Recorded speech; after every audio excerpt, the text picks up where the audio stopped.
Salut Jean-Michel. Salut. Et bah, merci déjà de m'accorder un peu de temps. Et Ouais. puis, je pense que pour commencer, ce qu'on peut faire, c'est si tu peux nous dire un peu qui tu es, ton nom, ton prénom, ta date de naissance qui nous permet de te situer un peu Ouais, dans l'histoire locale ouais. aussi, quoi. Ouais. Je suis né en 1967, donc j'ai un prénom qui correspond à ces années-là. Je suis Jean-Michel, les prénoms composés. Jean-Michel Harel, alors c'est mon nom, un vieux nom normand. Et voilà, bon, j'ai toujours vécu au Havre. Et je suis assez passionné d'histoire locale, enfin de tout ce qui concerne le Havre, la Normandie. Donc c'est vrai que ça fait longtemps que je m'en occupe. Et Mm. j'ai vu l'évolution dans les années 80, 90 jusqu'à maintenant. Et voilà, et ça fait plaisir de voir pas mal de nouvelles personnes que ça intéresse, Mm. la nouvelle génération. Ouais, bah, ça, on va y revenir aussi tout à l'heure, mais c'est vrai que ça bouge pas mal là, le Havre en ce moment. Avec le Normandie, notamment l'association de sauvetage du patrimoine havrais. Il me semble que tu n'es pas complètement étranger à l'histoire de cette association. Bah, disons, c'est une association que j'aime bien. Alors évidemment, c'est Christopher Wimard qui s'en occupe et je trouve ça formidable ce qu'il a fait. Bah, ce qui me plaît, c'est que c'était un projet collectif et qui rassemble beaucoup de gens. Et je pense que quand la collectivité s'en mêle, ça peut être bien. Je pense par exemple au château de Montjon qui avait été totalement ravagé par les flammes. Quand on voit ce qu'on arrive à faire comme merveille d'architecture, je pense qu'on aurait pu faire quelque chose à l'époque pour le sauver. Ça aurait pu faire un projet collectif du style le château va renaître, etc. Et là, c'est le cinéma qui renaît. Je pense que ça plaît beaucoup aux gens. Il y a vraiment un enthousiasme. Ouais. Ouais. Et de revoir cette façade resplendissante, c'est historique, quoi, Ouais. je trouve. Ouais. Et puis, là aussi, la notion de patrimoine, c'est arriver à intéresser les gens à ce qu'ils ont autour d'eux et déjà à faire connaître. Parce que s'ils ne connaissent pas, déjà, ils ne défendront pas ou ils s'en occuperont pas. Donc, déjà, faire connaître. Je pense par exemple, les cabanes de plage, tout le monde les connaissait, mais le fait qu'elles aient été mises en couleur, voilà, c'est devenu un peu une folie. Bon, il y avait déjà un engouement, mais là, ça a pris vraiment une grande ampleur. Alors que les gens les avaient sous les yeux depuis pas mal d'années. Et je pense que c'est à faire dans d'autres domaines. Je pense aux grues du Havre. Enfin, moi, c'est vrai que c'est une de mes passions. Comme Et t'as encore filmé les grues Caillard ce matin. Ah oui, non, J'ai vu. ouais. Mais les grues Caillard, voilà, je pense qu'on parle d'un musée maritime et portuaire au Havre, on ferait une dominante sur les grues, la manutention portuaire. Je pense que ça pourrait être vraiment concernant tous les ports du monde, ça pourrait intéresser beaucoup de gens. Hein. Ouais. Ouais. Et finalement, ce serait un moyen, tu citais les cabanes de plage là, pour un été au Havre, au 500e anniversaire, ils les avaient effectivement colorées. Et c'est vrai que ça a été un moyen aussi pour les Havrais de se réapproprier ce patrimoine. Et donc du coup, c'est un petit peu l'objet de cet entretien, c'est définir ce que c'est être havrais. Alors déjà, toi, est-ce que tu te sens havrais? Alors j'y pensais justement, qu'est-ce qu'être havrais? Alors qui veut dire havrais dit non havrais aussi. Alors c'est vrai que c'est pas évident non plus. Alors c'est vrai que je coche pas mal de cases. Bon, je suis né au Havre, j'ai fait mes études au Havre, primaire, secondaire, et je pense que ça c'est essentiel. Quelqu'un qui a vécu son enfance au Havre ou son adolescence, ça je trouve ça essentiel. Et après, à l'âge adulte, bon, j'ai fait mes études ailleurs. Je travaille à Paris. Alors là, c'est la seule case que je coche pas du Havre, mais malheureusement le travail on va où il est. Mais oui, je me sens havrais. Alors après, c'est toujours difficile entre havrais. Je fais pas de distinction qui est plus havrais que l'autre. Voilà, moi j'utilise l'expression, j'aime bien havrais de vieille roche parce que mes parents étaient havrais, mes grands-parents en partie havrais. Enfin, ça remonte à loin, avant-guerre, etc., avant la Première Guerre mondiale. Mais on est tous comme ça, toutes les personnes qui habitent le Havre ont tous un passé. Quand on remonte, voilà, c'est intéressant de voir le passé qu'il y a et ça touche les gens. Je pense que ça touche les gens quand ces personnages voient le Normandie, le paquebot Normandie, c'est lié à tous les Havrais. Moi, mon père, il est encore vivant, il est monté dessus. Quand je vois le Normandie, le paquebot Normandie, c'est vrai que voilà, ça me touche, quoi. Ouais. Ce qui est amusant aussi, je pensais, tu dis tu es né au Havre, il y a beaucoup de Havrais aujourd'hui, de la nouvelle génération de Havrais, qui finalement sont des Montivillons, puisqu'ils naissent à la maternité de Jacques Monod, ce qui est quand même assez amusant. Alors il y a une forte évolution, moi je la constate, avec l'agglomération, la communauté qui est en train de se faire. C'est vrai que ça s'étend de plus en plus à la campagne. Si on voit l'office de tourisme, avant ça s'appelait office de tourisme du Havre, maintenant c'est office du tourisme, le Havre Étretat. Donc c'est bien, on s'appuie vraiment sur un point fort qui est mondialement connu, c'est Étretat. Ouais. Moi je trouve l'idéal, ça serait d'être sur nos 2 pieds, Étretat et Honfleur. Comme ça le Havre serait au centre de tout cela, avec des hébergements et puis vraiment un grand centre, et puis on serait sur les 2 pieds, Honfleur et Étretat. Et puis ça fera un trait d'union avec la basse Normandie, ça serait une très bonne idée. Exactement, parce que Deauville c'est bien, il y avait eu des projets vers Deauville, Deauville reste encore un petit peu loin, ça peut être à très long terme, pourquoi pas. Là on parlait du cinéma Normandie, une idée toute simple, pourquoi pas faire une projection du festival du cinéma américain dans le Normandie, avec des stars qui viendraient, je pense que ça pourrait être sympathique. Donc oui, alors l'évolution avec la communauté d'agglomération, la métropole, je pense que on est en train un peu de faire un retour aux sources vers la campagne, et la campagne cauchoise. Moi, je vois bien dans l'avenir le futur responsable de l'ensemble de la globalité venir d'une commune rurale. Par exemple, ça peut être Saint-Romain-de-Colbosc, ça peut être Guelville, ça peut être une autre commune. Je pense qu'on aura un retour. Et moi, je le sens parce que je vois la communication actuelle. C'est vrai que j'ai vu la publication de notre agglomération, c'était, on voyait une vache normande. Ce qu'on n'aurait jamais vu il y a 15 ans ou 20 ans. Donc c'est une sorte de retour un peu aux origines, et puis aussi une image, enfin on en avait parlé, mais de voir le maire du Havre qui était en train de planter devant l'hôtel de ville. C'est vrai que c'était assez étonnant, c'est une sorte d'aspect terrien, alors qu'on est vraiment, c'est la particularité du Havre liée à la mer et liée au port. Oui, c'est vrai. Là, on parlait des grues. Alors, je pense qu'il pourrait être pas mal comme dominante sur le port, ça serait le monde des dockers. Parce que finalement, pour moi, tout après, normalement, est lié aux dockers d'une certaine façon. Ceux qui critiquent en général ne sont pas toujours originaires du Havre, mais je pense que c'est très lié à notre ville. Et c'est vraiment une composante. Là, par exemple, j'ai découvert que mon grand-père, parmi ses activités, était docker. Et bon, j'avais toujours eu un peu une sympathie pour eux. Et là, j'ai compris un peu, voilà. Moi, je trouve que c'est d'autant plus vrai que finalement, l'identité havraise, elle est plurielle. Il y a une identité sur le quartier Notre-Dame dans lequel on pourrait être.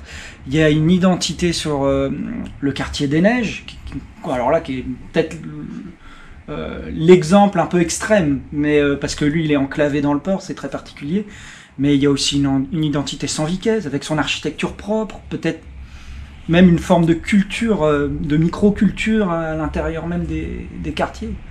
Ça c'est l'identité plurielle du Havre. Ah bah ça de toute façon c'est clair. Je vois par exemple à Sanville ou dans certains, à Plemont par exemple, quand quelqu'un vient au centre-ville, il dit je vais en ville, alors que la personne est déjà en ville quelque part. Donc voilà. Et je pense qu'il y a énormément d'identité. Alors la question d'identité est assez complexe. Ça peut être aussi polémique, mais je pense oui, chacun voit sa ville à sa façon. Et ça, c'est important que chacun la voie, soit havrais à sa façon, ou la voie à sa façon. Par exemple, pour la plage, il va y avoir un cabaniste qui va la voir différemment d'un surfeur, qui va la voir différemment d'un coureur à pied qui va être dessus. Enfin, chacun va avoir son opinion, chacun va avoir son idée, son identité quelque part, et puis une identité, ça peut évoluer aussi. On peut changer, je pense qu'on peut changer. Non, je pense que c'est très, très varié. Je pense qu'il y a une légitimité pour tous. Par exemple, pour la plage, un surfeur doit arriver à cohabiter avec quelqu'un qui fait de la planche à voile, qui fait avec du kitesurf.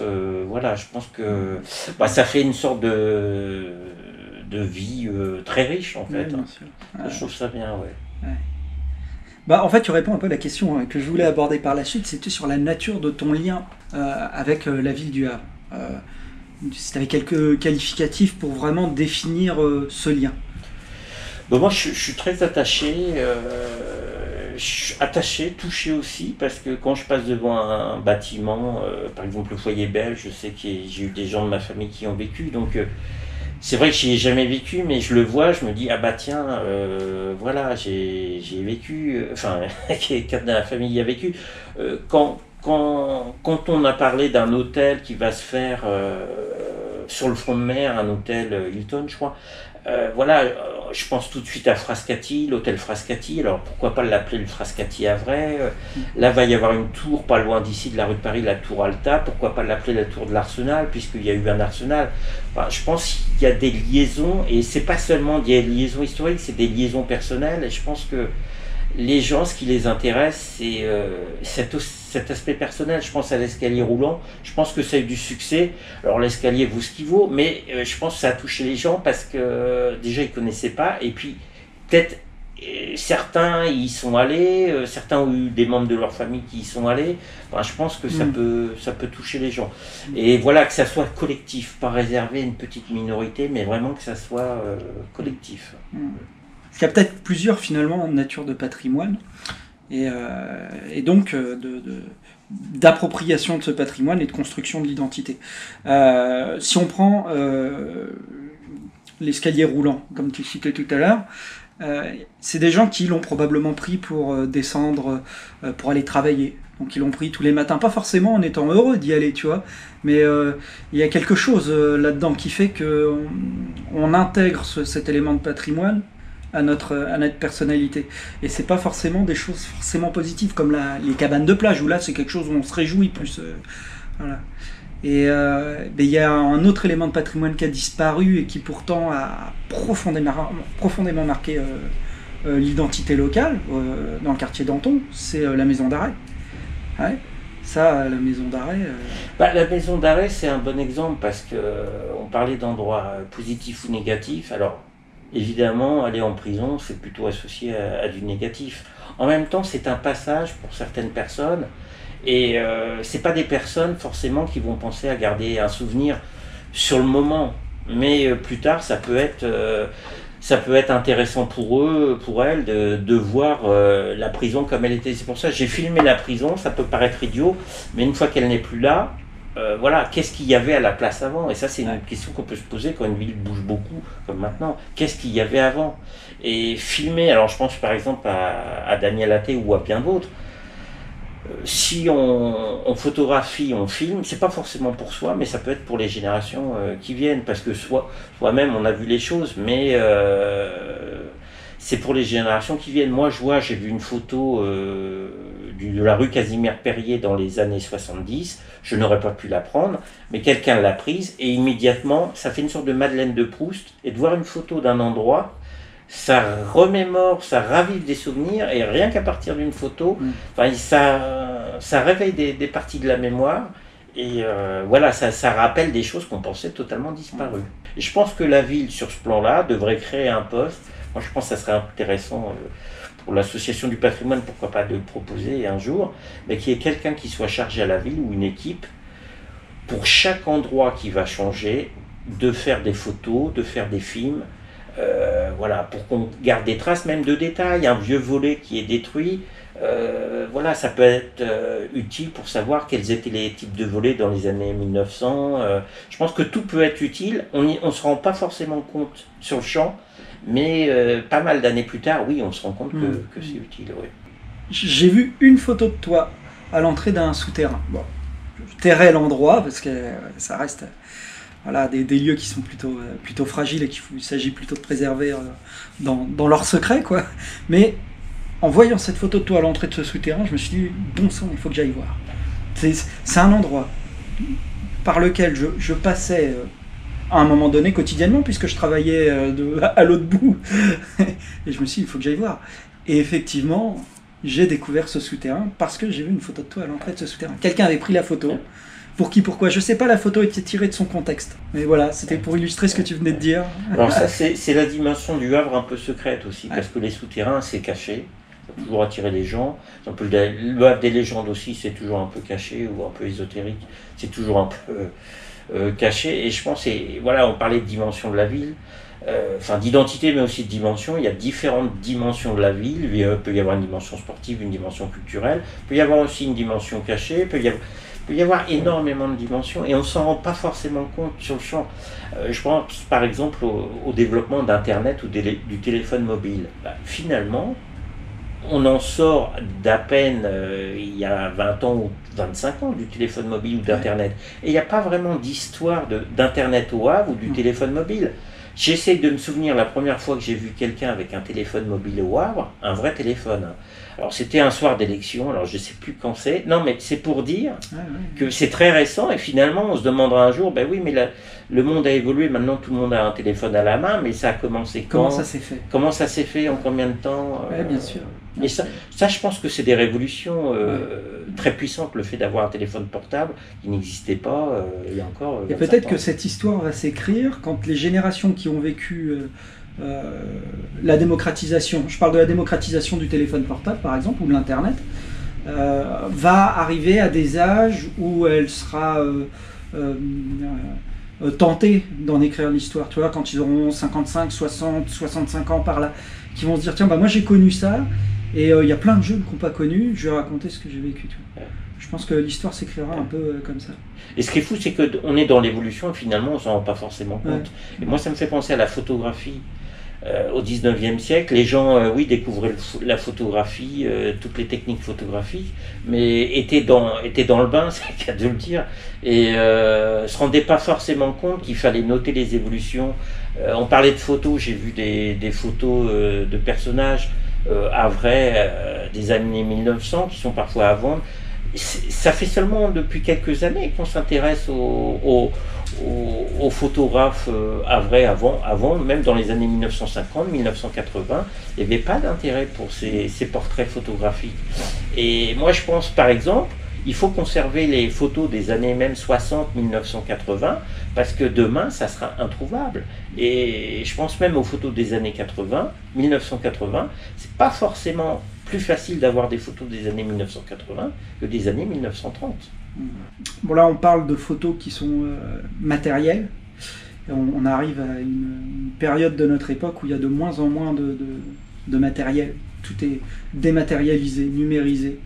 Et d'ailleurs il y a encore eu un article récemment, c'était sur France Culture, sur les probabilités qu'au cours des 10 années à venir, une éruption solaire frappe la Terre et endommage finalement toute notre infrastructure type Internet et qu'il pourrait y avoir de la perte de données. Et ça, c'est très inquiétant. Et effectivement, on a une époque où on ne laisse pas grand-chose de matériel derrière nous, là. Ouais. Non, bah, par exemple, si on regarde sur un appareil photo ou un téléphone mobile, on prend des milliers de photos, combien en imprime-t-on dessus? Très très peu. Donc je pense que les millions de photos qui sont récupérées, mais même des dizaines de millions, sur ces dizaines de millions, je ne pense pas qu'à la fin, il en restera énormément finalement. Ça peut paraître étonnant, tout le monde aura pris des photos, mais finalement je pense qu'il y aura énormément de pertes pour une raison X ou Y, il y aura un disque dur qui va être périmé, il va y avoir des pertes. Voilà, je pense que sur ces millions de photos, on peut penser que tout est photographié et je pense que finalement, au bout du compte, je pense qu'il n'y aura pas tant de photos que cela qui resteront. Ouais. Donc tu évoquais l'arrivée d'Internet et des téléphones mobiles, mais est-ce qu'il y a peut-être des événements que toi tu as vécu qui t'ont marqué sur le Havre, ou peut-être même au contraire des événements que tu n'as pas vécu et alors que tu aurais vraiment aimé vivre au Havre? Alors moi j'ai toujours aimé les événements, oui, sortir lors des événements. Bah, j'aurais aimé être au France, peut-être quand il y a eu le paquebot France, il y a eu la grève des pêcheurs, et quand il est sorti parce qu'on était en vacances et je l'ai pas vu, donc je l'ai vu à la télévision, je savais que c'était au loin, je l'ai pas vécu en vrai, donc voilà, je l'ai pas vécu, c'est ce genre d'événement que j'aurais aimé vivre, voilà, mais bon, on peut pas tout faire non plus. Et un événement que tu as vécu, qui là par contre, au Havre, qui t'a particulièrement marqué, d'une façon ou d'une autre? Bah, là, je ne veux pas être original, je pense l'avenue de Royal de Luxe avec le géant, rue de Paris par exemple, et parce qu'on avait 97, 96. Voilà. On avait été recrutés en plus pour faire avancer, pour être devant le géant. Donc il y avait la foule autour de nous, c'est vrai que c'était sympathique et oui, ça reste des moments de communion. Je pense que c'est agréable. quand aussi un bateau est sorti, le Cap est sorti, le discothèque Le Cap est sorti du bassin du commerce, il y avait tout le monde autour des bassins. Là, ça m'a fait penser au Havre de l'Ancien Régime, où je me dis, bah, la vie, elle devait tourner autour des bassins, alors que maintenant, ça a été aménagé en partie, mais il n'y a pas une foule gigantesque. Ouais. Et là, il y avait une foule gigantesque autour des bassins. J'ai pensé vraiment au Havre de l'Ancien Régime, où c'était vraiment concentré sur 2 quartiers. Et là, ça m'a fait penser, oui, avant la Révolution. Ouais. Ouais. Et puis même un petit peu après, ça continue avec les expositions maritimes internationales. Ça, c'était quelque chose. Ce serait peut-être à refaire, pourquoi pas. Ce serait beau. Ouais. Peut-être un monument, pareil, toujours sur la même idée, un monument qui te parle plus que les autres au Havre, ou des monuments qui te font défaut, voilà, où tu dis, ah ça a disparu, ça manque. Bah, je dis le château qui m'a manqué, je pense qu'on a eu beaucoup de destruction, donc je pense qu'on est vraiment marqué par les destructions. Alors après, qu'est-ce qui manque? Ouais, il y a des bâtiments, oui, enfin ça paraît tout simple, mais un vieux bowling comme on avait, voilà, ça me plaisait bien parce que c'était un sport populaire, enfin un loisir populaire. Voilà, c'est un tout petit élément, mais il n'y a plus de bowling dans le Havre.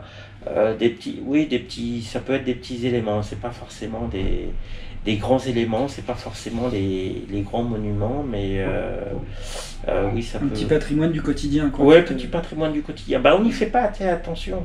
Là, je pensais par exemple un sujet qui m'intéresse en ce moment, ce sont les bâtiments où on séchait les vêtements dans les logements sociaux. Et là, j'en ai vu un, j'y suis passé tout à l'heure, dans le quartier Perret, et ben il en reste un, alors avec des ouvertures. Il y en a un qui va être démoli probablement à Graville, et les gens allaient sécher leurs vêtements dans ces endroits-là. C'est une sorte de buanderie, je crois qu'on appelait cela. Et voilà, il reste quelques buanderies, mais qui va s'intéresser aux buanderies des logements sociaux? Et je pense que ça faisait partie de la vie quotidienne. Il y en a par exemple rue du Général Archinard, des vieilles buanderies, un peu comme dans les années 60, 50, mais qui va s'y intéresser? Et je pense que c'est ce genre d'éléments à conserver, et puis ça concerne la vie quotidienne. Bah, tu parlais tout à l'heure, tu évoquais le Creux de Docker, mais est-ce qu'il y aurait d'autres objets qui t'ont marqué ou qui pour toi symbolisent particulièrement le Havre? Des objets? Ouais. Tout ce qui est en rapport avec le port, avec la mer, je dirais un galet. Un galet. Galet. Ah ouais. Galet. Ben, moi, en vieillissant, en prenant de l'âge, je considère la plage du Havre un peu comme un monde à part. Ouais. Et quand je dois faire une réflexion sur n'importe quel sujet, que ce soit politique, philosophique ou autre, j'essaie toujours de me référer à la plage. Je me dis, je pense plus on connaît un élément, enfin un lieu de vie, plus on cerne quelque chose, plus on peut réfléchir à partir de ce lieu de vie ou d'un cadre qu'on connaît extrêmement bien. Par exemple, le Havre, oui, je peux réfléchir dessus comme on fait là. Par contre, on me demanderait des grands problèmes mondiaux, je suis pas dans le secret des grands, voilà, mon analyse serait valable, mais pas plus que cela. Tandis que quand on connaît bien sa ville, je pense que des analyses sont très pertinentes. Si on est par exemple dans le commerce de livres anciens, on est beaucoup plus pertinent dans tout ce qui concerne les livres anciens. Et je pense la plage, voilà. Alors un objet, oui, je penserais à un galet. Je penserais aussi à la corne de brume, aussi, qui est sympathique, notre vaque à malais. La vaque à malais. Alors une fois, c'est amusant, j'ai une petite anecdote. Près d'un hôtel d'ici. Dans un hôtel près d'ici, à quelques mètres, bon, je m'y trouvais, et le matin, je vois les patrons, le patron, je discute avec lui, et il me dit, qu'est-ce que c'est que ça? Ça fait plusieurs fois qu'on entend du bruit le matin, très tôt le matin, une sorte de sirène, mais qu'est-ce que c'est que ça? Et alors, il dit, alors bon, il devait en général avoir des étrangers dans son hôtel, donc il ne pouvait pas répondre. Et là, je lui dis, non, mais vous inquiétez pas, c'est la corne de brume, la vaque à malais, quand il y a du brouillard, on l'entend. Enfin, je trouvais ça amusant. Je rebondis, là, tu parlais du galet, mais ça, par rapport à ce que tu disais au début, qu'est-ce que c'est qu'être havrais finalement? Nos galets, ils sont pas havrais, hein, ils sont dionysiens. Et pourtant, on les retrouve sur la plage du Havre. Voilà, le truc, c'est la même chose en fait. Bah, là, ce qui enfin, ce qui me surprend, c'est, on parlait du Havre, du Vieux Havre, c'est avec la décharge de Dolmar. Ouais. Tout ce qui concerne le Vieux Havre, parce que des vieux galets, des vieux pavés du Havre avaient été mis dans la décharge de Dolmar. Alors, je me demande s'ils sont pas tombés dans la mer et s'ils nous reviennent pas, parce que j'ai vu vraiment des sortes de pavés gigantesques qu'on voyait dans les rues avant. Je les ai vus récupérés par des cabanistes qui les ont mis autour de leur cabane. Donc, c'est assez drôle parce que c'est une sorte de passé qui vous arrive en pleine face, que vous le vouliez, que vous ne vouliez pas. Et là, par exemple, on a trouvé des tombes qui étaient tombées, enfin, qui étaient, ce qu'il y a de dire, de la falaise. Mais c'est assez étonnant, c'est-à-dire, ils sont partis du cimetière, ils se retrouvent à Dolmar, ensuite ils se retrouvent ici. Et contrairement à beaucoup, je pense qu'il faudrait une analyse carrément archéologique de cette décharge. Parce que là, je vois, il y a des éléments passionnants qui ont été retrouvés, je crois, des luminaires du Vieux Havre. Je veux dire, il faudrait une analyse archéologique. On fait bien attention à ce qu'on retrouve dans des endroits très anciens. Pourquoi pas je pense que ça peut être utile. Puis les archéologues, les 3 quarts du temps, en général, quand ils fouillent dans des poubelles. Des poubelles très anciennes, mais ça reste des poubelles. Ça va être le vieux feu du néandertalien qui a jeté ses os de mammouth dans un coin, ou les Romains qui ont brisé des amphores, qui ont jeté les tessons de poterie. Ouais. Ils cherchent les traces. Là, je pensais récemment, j'ai vu une photo justement aujourd'hui, des matériaux qui avaient été récupérés après la guerre. Donc on aurait pu croire, oui, c'est bon acheter. Non, que ce soit à Caen ou à Havre, tous ces matériaux-là ont été récupérés. Et ce qui m'intéresserait, ça n'a pas été étudié du tout pour l'instant, à quoi ont servi ces matériaux? Où trouve-t-on leurs traces? Enfin, là, je pense qu'il y aurait des pistes, des pistes à suivre. On a peut-être des endroits où on retrouverait des vieilles pierres du Havre. Je pense que là, ça serait une piste. Voilà. J'ai déjà vu à Dolmar ressurgir, tu sais, ces vieux panneaux en ciment qui indiquaient le Havre avec des kilométrages, quoi. Quand tu vois des choses comme ça, c'est magnifique, c'est émaillé. Ouais. Mais bon, ça pèse un âne mort, tu peux pas transporter ça sur ton pauvre petit lot, mais c'est des éléments de patrimoine. Le fameux petit patrimoine dont tu parlais tout à l'heure, petit patrimoine du quotidien. Ce petit patrimoine-là, il faut le sauver. Et puis voilà, et puis s'occuper de l'essentiel, mais aussi de l'accessoire, parce que là, on parle souvent de l'architecture Perret. On dit, oui, l'architecture Perret, c'est très bien, mais c'est aussi tous les petits éléments, enfin les éléments en métal, les portes des poubelles sont intéressantes à voir. Je vois à Saint-François, j'ai vu qu'il y a un quartier assez méconnu, ils ont changé des pourtours de fenêtres, ils ont utilisé du plastique au lieu du bois. Voilà, le patrimoine, c'est pas seulement un immeuble, c'est tout ce qui va avec. Là, les Anglais sont plus forts que nous pour cela, mais je pense que tous les petits détails, faut les préserver. Ouais. Est-ce qu'il y aurait une chanson qui pas forcément une chanson qui parle du Havre, mais une chanson qui toi t'évoque le Havre, même si elle n'a rien à voir avec le Havre? Alors, je vais dire non. Et je pense que c'est un des grands manques du Havre. Parce que là, quand on parle de chansons et du Havre, moi j'y ai déjà pensé. Je pense à Claude Nougaro et Toulouse. Là, il a vraiment fait la jonction entre une ville et la chanson. Et je pense que ça manque. Alors, il y a eu des progrès faits, mais il n'y a pas vraiment de chanson pour moi avec le Havre. Alors, certains vont dire, oui, Johnny Clegg, par exemple, quand il est venu au Havre, Michel Fugain. Je pense que ça va revenir s'il y a des entretiens à ce sujet-là. Mais pour moi, c'est encore à faire. Et ça manque vraiment, mais comme un écrivain vraiment très lié au Havre, ça manque actuellement. Ceci dit, t'évoquais en arrivant tout à l'heure, ça on l'a pas filmé, mais tout à l'heure en évoquant, il y a un petit flyers pour Little Bob dans l'entrée de ma boutique. Et tu me disais, Little Bob, si tu pouvais l'inviter. Donc peut-être Little Bob, son univers musical. Oui, Little Bob, oui, j'ai pensé, ça peut être Médine aussi. Ouais, Médine. Alors est-ce qu'ils rassemblent totalement tout le monde? C'est à voir. Est-ce que leur type de musique rassemble totalement tout le monde? C'est à voir. Après, le côté personnage, oui, plaît. Par exemple, Little Bob, bon, ça fait tellement longtemps qu'il est là, c'est impressionnant. Et alors, par contre, ce qui peut ne pas plaire, c'est vrai que cette dimension du rock, elle est un peu passée quelque part. Elle est un peu passée. Et c'est vrai que les rebelles, les jeunes des années 60, c'était le rock.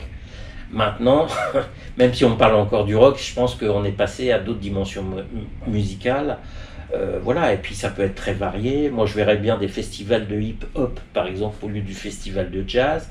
Pourquoi pas du festival classique à la place du rock. Enfin, voilà, je pense qu'il y a de la techno aussi à faire. Il y a plein de courants musicaux qui sont arrivés. Et je pense que cette association du rock au Havre, je pense qu'elle est particulière, effectivement. Je me souviens des affiches des concerts à la salle Franklin, mais je pense ça paraît lié à une certaine période, en fait.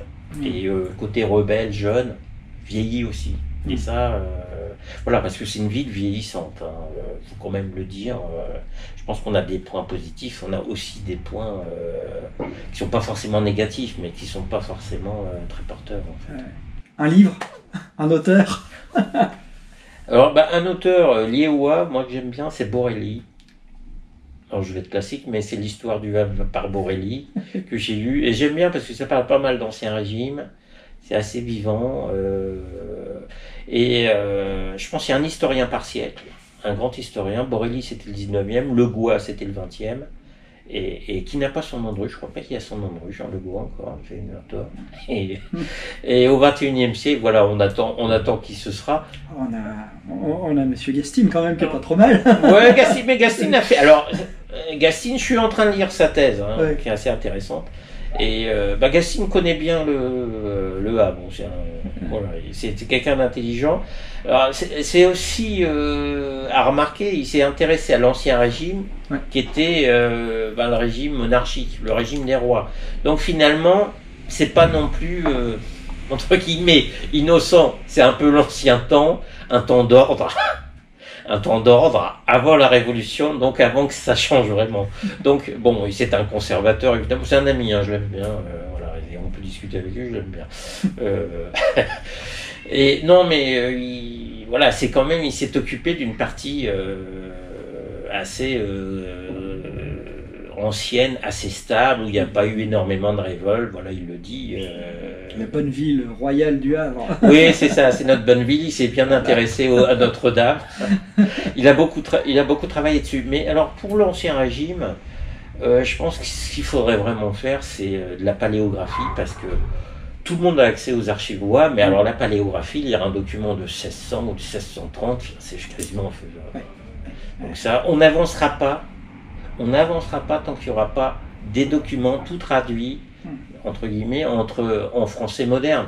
Parce que je me souviens d'un livre que j'avais lu d'un historien du 19e siècle, il disait « Oh, il y a plein de choses dans les archives complètement abracadabrantes, mais je ne reprends pas, c'est trop bizarre. » Et en fait, pour lui, c'était peut-être bizarre, mais voilà, ça n'a pas été repris par ses recherches, alors qu'il y a peut-être des choses extraordinaires à découvrir dans les documents. Et je pense que les grands progrès seront à faire plus tard. Là, l'histoire du Havre avant 1789 n'a pas tellement évolué, je trouve.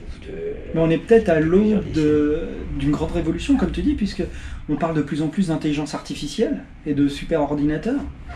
On peut facilement imaginer que ça puisse être des outils de demain pour automatiser. Je pense à l'ossérisation, je ne sais pas si tu vois ce que c'est. Le fait tu scannes un document et on te le retranscrit automatiquement, le logiciel te le retranscrit automatiquement avec des fautes, mais disons que ça te fait le gros du travail. Tu n'as pas besoin de le retaper. Ça sera parfait. Je pense par exemple aux photos. Je parlais avec Laurent Bréard qui s'occupe des photos de la ville du Havre, où il en a un nombre considérable. C'est par centaines de milliers. Je crois qu'il me disait c'est assez considérable. Et on en parlait. Et je pense qu'une photo anonyme d'une personne anonyme, avec la reconnaissance faciale, je suis pas pour actuellement pour notre vie quotidienne, mais par exemple pour le passé, vous avez une photo, vous savez pas d'où elle vient, mais vous arriverez peut-être à la rattacher à quelqu'un. Voilà. Il est peut-être sur une autre photo où elle est personne reconnaissable. Et là, je pense qu'on fera de fantastiques progrès. Et des découvertes. Je pense qu'il y a encore énormément à découvrir. Mais là, on est dans une période où nos générations, avec Internet, peuvent découvrir énormément. Donc, je pense qu'on peut faire des rapprochements, par exemple, avec ce qui se passe à l'étranger ou d'autres recherches. Je pense qu'on est vraiment dans une période très prolifique.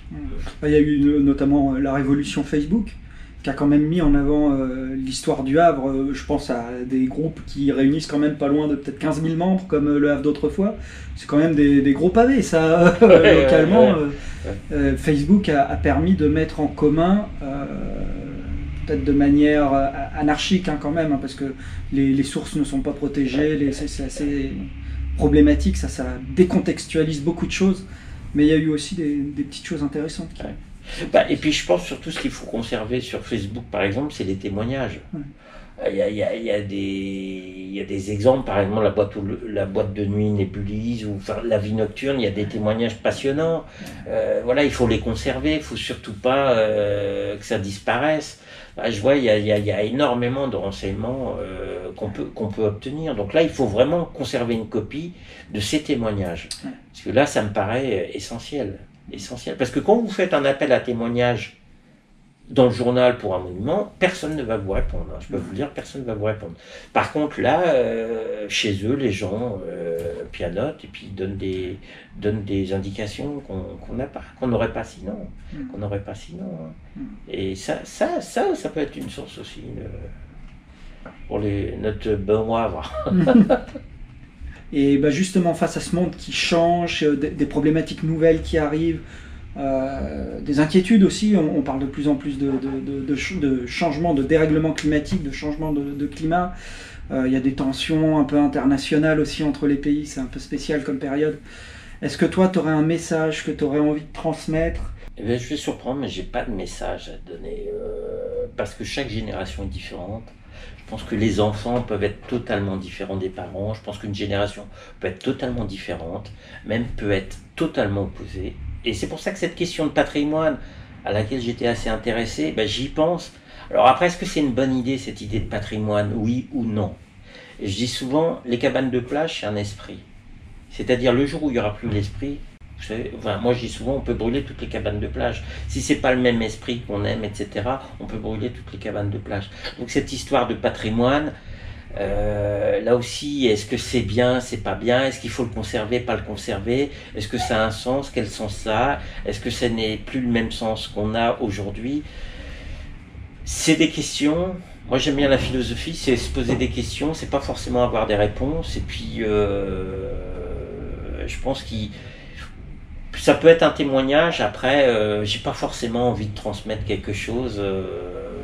Je pense que chaque personne, chaque génération peut choisir par elle-même. Je pense que c'est un principe philosophique. Alors après, un témoignage est toujours intéressant, mais je pense qu'il faut laisser libre les gens. Et on pourrait considérer ça comme du vandalisme.